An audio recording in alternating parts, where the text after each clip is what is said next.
Hi everyone, I'm Geoff Clark, CEO of Acceleware, and I'm here with Mike Tourigny, our COO.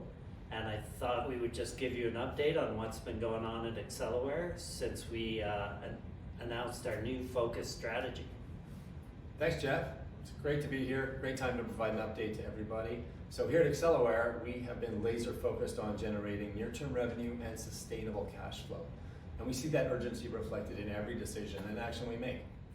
So Geoff, remind us all, what were the key points of that news release back in June? Thanks, Mike. Our new strategy is built on 4 pillars: financing the company, redeploying RFXL 2.0, our critical minerals work, and amine regeneration for both carbon capture and other applications. These pillars form an actionable pathway to near-term revenue. So Mike, what have we been doing on the financing side? Well, this summer we closed 2 tranches of our private placement, which raised over $1 million to fund the key next steps in those 3 target verticals you mentioned. This capital is already being deployed to advance RFXL 2.0, as well as our critical minerals technology and amine regeneration systems. So Geoff, what's happening in a little more detail with RFXL 2.0?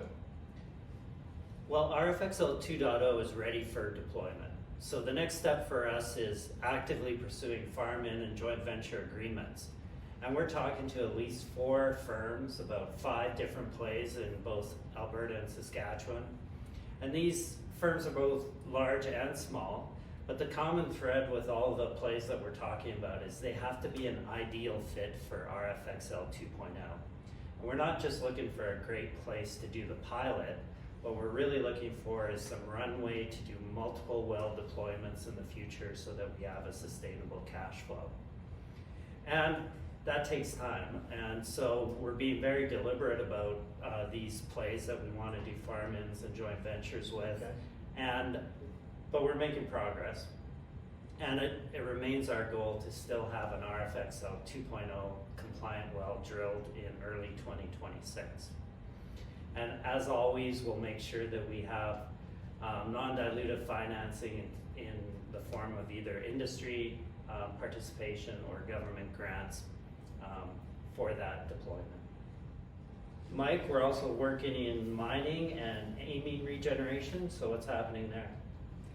Well, in critical minerals, we've submitted a new proposal to IMI for the next phase potash dryer, where we can not only decarbonize the process and save miners money, but we've even found a way to be able to increase yield from that process. So that's a pretty exciting development. We're looking to build that larger prototype dryer later this year and then migrate over to some extended testing in Saskatchewan early in 2026. On that mining front, we've also secured a feasibility study contract from a multinational for a second entirely new mineral process, and we're close to landing projects for 2 other inbound requests for similar studies. So critical minerals processing is becoming a pretty big deal for us. Definitely. On the amine regeneration side, our technology's reached a new milestone. We've refined our proof of concept and are now soliciting proposals for a TRL5 test system. That would be designed to facilitate third-party verification of what we can accomplish using RF energy in the amine regeneration process. We're actively building partnerships locally and internationally to help us develop and deploy that technology. And that TRL5 test stand will serve as a demo to help show potential partners how effective RF energy can be. I think that's key. Definitely. So is there anything else we wanted to cover, Geoff? Mike, I just wanted to take a moment to acknowledge our renewed board of directors as well as our advisory board. Working with these individuals, they're highly engaged and experienced, and it's already adding value. It's underscoring our clear strategy, which is rooted in focus, urgency, and renewal. And we're making sure Acceleware is positioned to deliver. We're not just building a technology company here, we're building a company that's generating near-term cash flow and revenue and creating shareholder value. Absolutely. Mike, we've been doing more investor and shareholder engagement lately, and we recently attended 2 investor conferences. That's right, Geoff. Yeah, we were at both the Cantech Investor Conference in Toronto a few weeks back, and then the second conference was the Shachter Catch the Energy Conference here in Calgary. So both were really productive.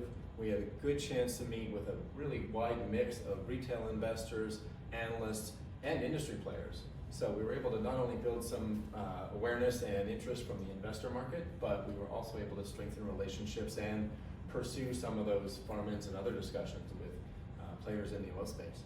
Yeah, they were both really great. So I think that wraps up the update. Geoff, anything else? Nope.